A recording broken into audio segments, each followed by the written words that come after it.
Hi, welcome to the Lisa Saunders Show. I'm Lisa Saunders, and I'm really excited today because we are going to talk about why reading is so important to young children and what Connecticut is doing to help children read at a young age through particular programs. And to help us with that is Christine Garber, the Connecticut Executive Director of Reach Out and Read. Hi, Welcome. Lisa. Thank you. And we also have Aniella. Fignon? Yes, Aniella Fignon. Thank you, nice French name. Community Wellness Coordinator for the Community Health Center. Yes. And what is the Community Health Center? So the Community Health Center is a statewide nonprofit organization that delivers primary medical, dental, and behavioral health care services for the entire family with a focus on special populations. We have 13 main sites across the state and over 200 school-based health centers, some of which where we deliver some of our great programs. So basically the Community Health Center is a place where you can get all of your services at once. They're all co-located. You've got medical, dental, behavioral health care, and also a plethora of awesome wellness services. So I can go there and get my shots and yeah. look at my teeth, and you do all that together? Oh yeah, all at once too. And you said school centers, so they're actually in schools? Yes, so as we well? actually have some clinics based in schools. Some of those centers have all of the amenities, medical, dental, and behavioral. Some of them have just dental, some just behavioral, but we are in so many different locations. Now I heard you have two new centers in New London County? Yeah, so they're not new. One of them is in Groton, located on the Gold Star Highway, and the other is located in New London in Shaw's Cove. Oh, okay. Yes, both have availability to take patients. They do. Yes. So what do you do how do you get on? How do they go there? How do you go there? How do they go there? Well, they can take public transportation in their car. But once you get to the Community Health Center, you can set up an appointment to be a medical patient or a dental patient. And there are also behavioral health care services if you're one of those. But really, you go there and you can get all of your services at the same place. So you have your dentist, your doctor, and your therapist all in one location.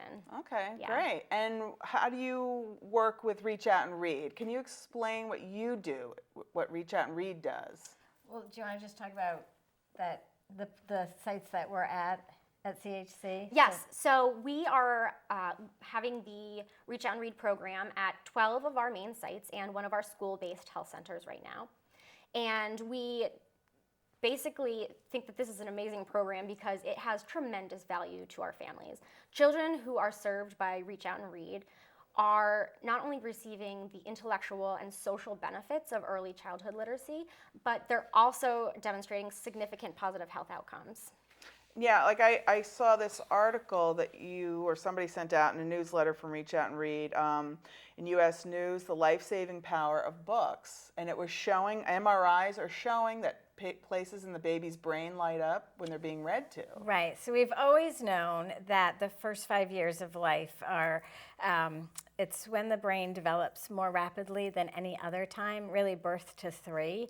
So it's really a critical stage in a child's life to learn as much as possible. So what that article was about was the MRIs. They would have an MRI going while the child is being read to, and you could see the parts of the brain that light up when the child is being read to. So it's really cool. Really, I mean, I got goosebumps when I read that. I had a very severely disabled daughter, and she really remained about 3-month-old for her whole 16 years, but I always read to her because she loved it. You know, I didn't know what she knew or didn't know. She sat in my lap, we read, and she actually knew this prisoner read about her in a magazine that was in prison. I guess it was sitting there for a couple of years. And he picked it up, and he wrote her like 10-page letters, and I'd read them to her.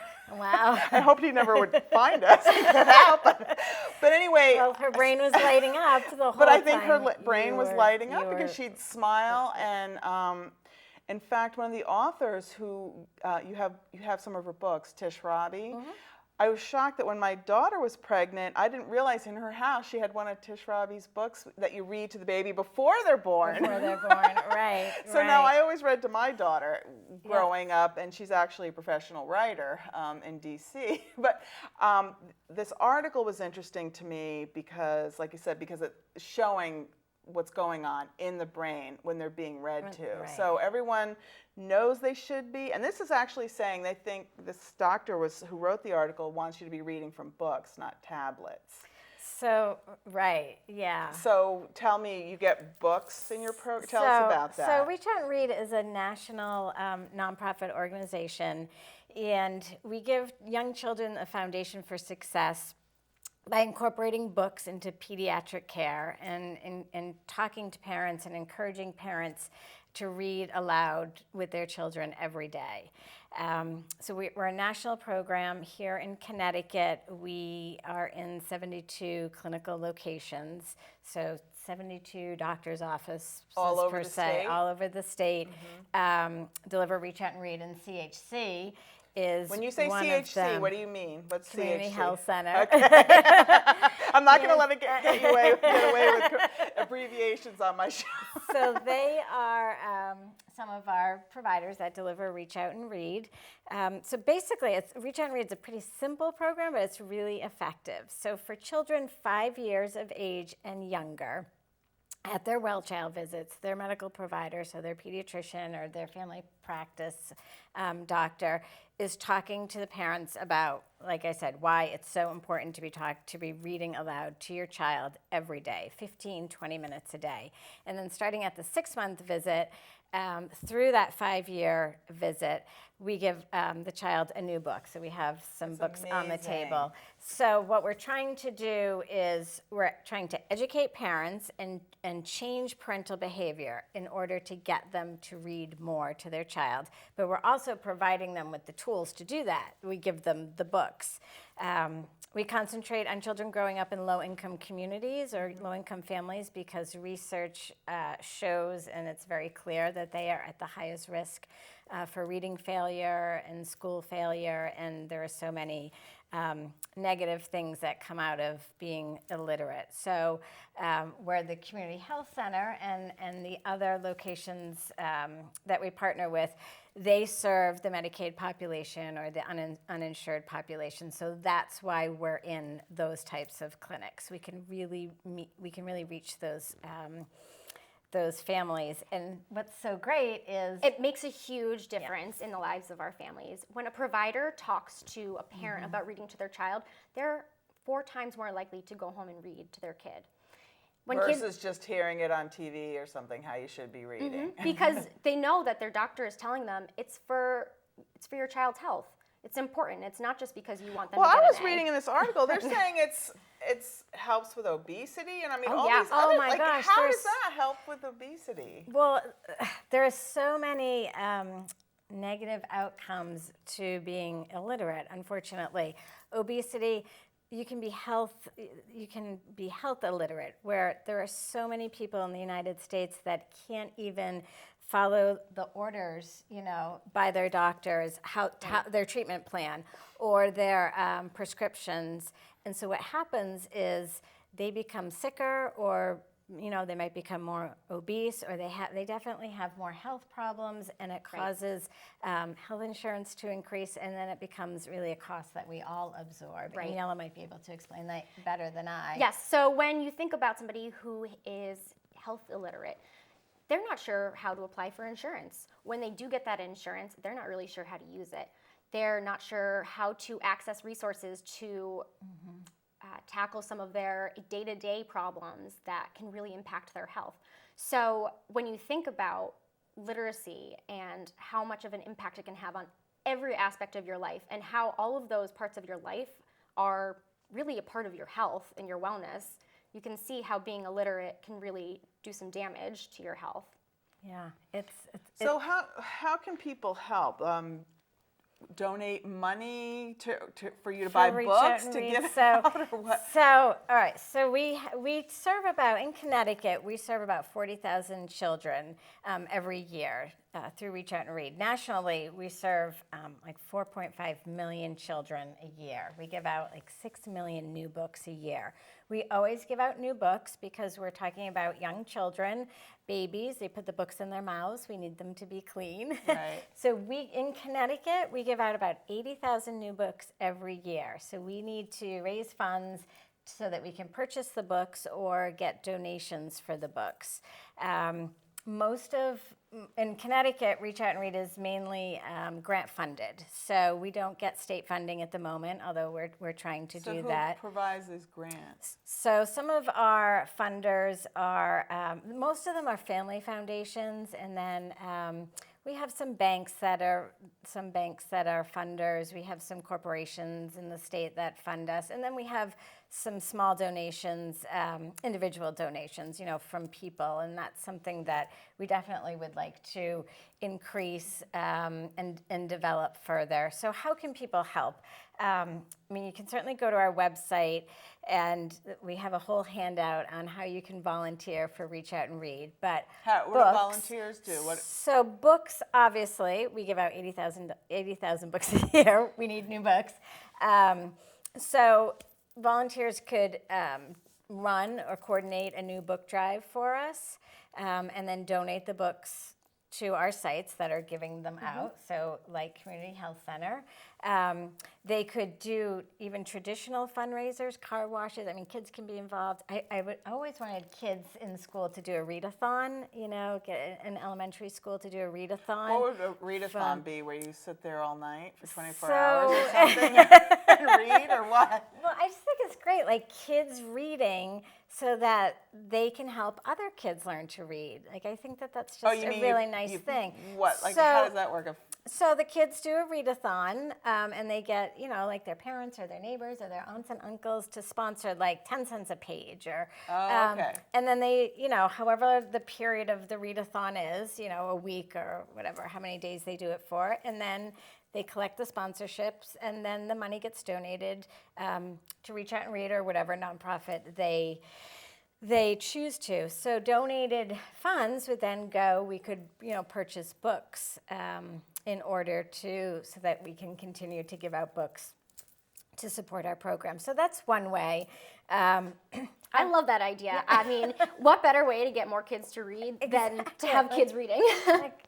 We have not done that, and that is a good idea, because then the kids can be helping other kids, while they're reading. Right? So how do you coordinate with Reach Out and Read? How does that work? You call them and say, we need more books? Or how does this work? I wish it were that easy. We get a massive shipment twice a year from Scholastic, which Reach Out and Read funds everything for. And we purchase some books on our own. Basically what we do, because we're such a big main site, is we collect all of those books in one place, and we figure out what the age range is for each book. And we distribute those to our sites and the providers. How many sites do you have? We have 12 main sites that are participating in the program, and one school-based health center. We are hoping to expand in our school-based health centers, but it's a lot harder because we don't have consistency in providers there as much. So basically they get those books, they give them to each of the eligible children, which is any child 6 months through 5 years, at their Well Child visits, and the provider talks to the families a little bit about why reading this book is so important and how it can make a difference in your child's life. So they have been partners with us since 1998. Yeah. Almost at 20 years. Almost at 20 years. No, it couldn't have been you this whole time. Yes, from day one. Aniella coordinates the program for us because, like she said, there's 12, so they have 12 different locations that deliver Reach Out and Read. So there's a lot of coordination that's sort of unique to their medical center. Yeah, so I end up tracking a lot of data and figuring out what the best way to get over little hurdles in the program are. So we have turnover in providers because we have so many different sites. So how do we train them appropriately to make sure that they are talking to parents about the right things? How do they utilize their 2 minutes that they get to allocate to speaking about childhood literacy in the best way?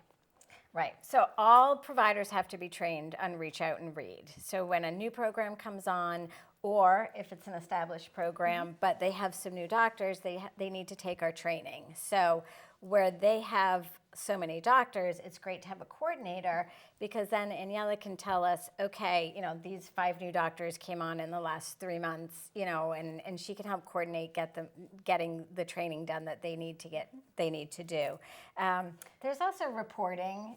They do progress reports twice a year, and she coordinates that and collects the data for it. Yes, I get all of the book distribution numbers from all of our sites, and I compare it to the number of well-child visits to see how each of our sites is doing, and then we report back to Reach Out and Read, and they let us know how we're doing. And we have a program coordinator. We have 2 program coordinators. 2 program coordinators in the state that go visit all of our sites, and so actually, the program coordinator meets with Aniella monthly, because they are such a large health center, and they troubleshoot. If we see something that we'd like to be improved, although Aniella has the data, she sort of knows too. It's all out there.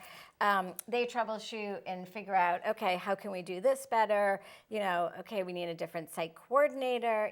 So we're in constant communication, not just with them, but with all of our sites, because we want them to be delivering the best program that they can, because it's so important. And how do the doctors feel about the program? Like, what do they say about it? Our doctors love it. I mean, Aniella, I don't want to put words in your mouth. So just one quick story. We had a doctor come on to our Waterbury site a couple months ago, and he learned that we had our Reach Out and Read program, and he was over the moon, because he said it was one of the best programs that you can offer in a family care facility like that, because it has, for such a little amount of effort, has such a tremendous impact. So the doctors learn to use the book as a developmental surveillance tool. So when they go in for a well-child visit, they're looking for milestones. They want to make sure that the child is meeting certain milestones depending on the age. And what the part of the training does, and some of it they sort of learn on their own over time by being a Reach Out and Read provider, is they can use that book to get information quicker than without the book. So they can see, if they're looking for fine motor skills, they can hand the book to the child, and they can watch the child and see what the child does. And if the child is able to turn the pages, they know that. Oh gosh, sometimes I have trouble turning pages. They also, does the child know, depending on the age, of course, does the child know what to do with the book? So a 3-year-old, you would think, would know what to do with the book. But if a 3-year-old doesn't know what to do with the book, that's a red flag, So the doctor's going to look for other things. Is it simply that they don't, maybe it's a new family, they don't have books in the home, so the child hasn't been read to. But maybe there's some type of development delay, and that could tip them off. Do the children seem excited to have them? I mean, do you get to watch them? Oh, yeah. Well, we don't get to. I don't get to watch them. I haven't either, because we're not doctors. Right. But from what I've heard, they do get very excited, and siblings always want books. So we've actually started in a couple of our sites to offer bookshelves of free books for siblings who come in, so that they can also get books. Right, because it's hard if you're giving just the child that's coming for the well-child visit. If they get a book, you want to give the sibling a book.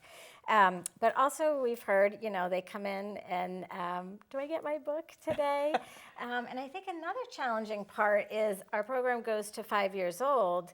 So say this child has had Reach Out and Read since they've been born, and then they come in for the 6-year-old visit, and they're like, where's my book? So we do try to, when we get donations, from Barnes & Noble, sometimes they are for older kids, and we certainly give them to our program so that they can continue it, it's not the official Reach Out and Read program, but so that they can still give out books to the older kids, because obviously it's still important after they're 5. What we're trying to do at Reach Out and Read is prepare the kids so that when they get to kindergarten, they have those early literacy skills so that they're ready to go, they're ready to read once they get to kindergarten. And what research has shown is that kids from low-income families are typically behind. They're like 12 to 18 months behind. They're more affluent peers, and it's really hard for them. behind then. Really hard for them to catch up, and really expensive. The programs that the schools need to do in order to get the kids caught up are very, very expensive. Where we're sort of like preventative medicine. If you just read to your child every day, 15, 20 minutes, 15, 20 minutes a day, expose them to books, they're gonna get that. Literacy development, those pre-literacy skills. They're going to understand text goes from left to right. They're going to know the letters of the alphabet. They're going to know their sounds. You don't, as a parent, you don't have to teach them to read. You just need to expose them to books and read to them. So kids who are served by the Reach Out and Read program are actually scoring 3 to 6 months more advanced than their counterparts. So that in and of itself Really? is just very Wow. substantial evidence. For you holding the data, that's pretty exciting data, right? Yeah. It is. It is. We have 15 independent research studies that show that kids that participate in Reach Out and Read during the preschool years are ahead in their early literacy skills. It also shows that they have more books in the home than non-participating kids, which obviously makes sense because we're giving out books. And also that parents read more frequently than parents that are not part of the Reach Out and Read program. So we have great outcomes data. We have the research on it. We also have the American Academy of Pediatrics, the AAP, and they are behind our program. In 2014, they released a policy statement. They're sort of the authority on all things pediatrics, if you will, the Bible on it. And they said that all children, not just low-income children, but books and literacy should be a standard part of pediatric primary care from birth for all children. And they cite Reach Out and Read as the best practice approach to doing that. So that is huge. It's huge that they cite Reach Out and Read, but it's also huge that they recognize the importance of literacy in the health environment, which is what Aniella was talking about sort of at the beginning, about how many things in your life are affected if you can't read. I wish I had brought the stats with me, but it's a big number of parents that are not. I don't want to misquote. But I'm not sure what it is on the overall level, but I know that when we got our statistics back for our own sites, we are hoping to get parents. About 75% of parents is our goal. For the number of parents that we want reading to their children. Of course, we'd like 100, but 75% is the goal right now. Right. But there are all sorts of variations of that statistic. Some of our sites were reporting that parents were only reading to their children 50% of the time, which is not great. Other sites had really wonderful statistics where parents were reading to their children over 75% of the time. So the goal is for parents to be reading every day. But nationally, with illiteracy, I mean, it's a big problem here in the U.S. And there are so many parents out there that can't even read a simple bedtime story to their children, or that don't purchase don't even purchase one book a year, or don't even read one book a year as an adult.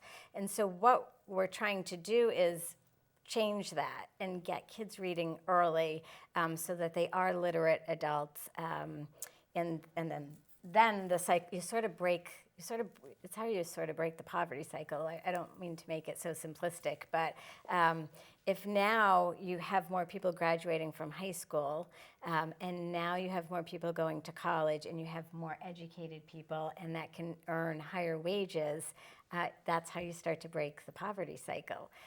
And then they're going to read to their kids because they know that it's so important. So that's really where we start. We start with the parents. It's really important to read to your child. And you know what? If you have trouble reading, just make up stories. Make up stories about the picture, because that is a problem. Some of our parents, and I'm sure you guys see it, Absolutely. They are not comfortable reading because they're not comfortable readers. They're not confident readers. So our doctors tell them it's okay. Just make it fun. Have the child on your lap and make up stories about the picture. And this book, actually, that Tish wrote for us is so great. I love this book because she wrote questions that you can, for the parent to ask about the picture, because you have to sort of be creative. Right. Not everybody's creative. Right. So, for example, this is a picture of dogs. What is the little puppy doing? And here, of course, the little puppy's reading. Of course.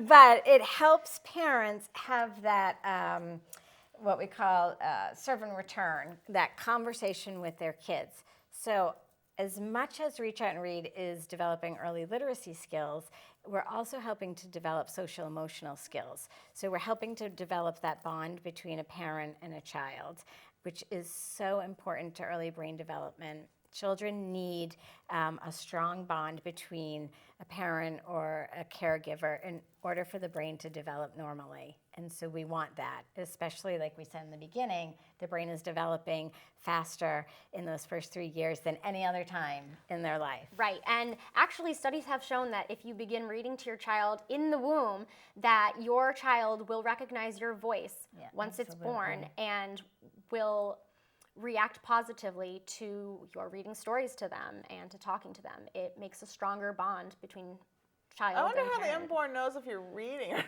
Like you're not just talking. They probably, well, right. Well, a lot of people read in a different tone than they do than normal conversation. normal talking. So babies also can recognize mother's favorite soap opera songs. So that is really true. So that there is proof that if you have a certain reading tone, a reading voice, your kid is going to recognize it. That is very funny. Now, with such a French name, were you born here or? No, I was actually born in France. In France, Yes. Okay. So when you were little, how old were you when you came here? So my mom is an American, my father's French. So I got the benefit of both worlds and grew up speaking both languages. I speak primarily English now, but Did they read to you in both languages? Yes, read to me in both languages, watched movies in both languages, Wow. songs, everything was just... Oh, too bad. I'd like to hear more, but we only have 2 minutes. Go ahead. All right, you get to use the 2 minutes.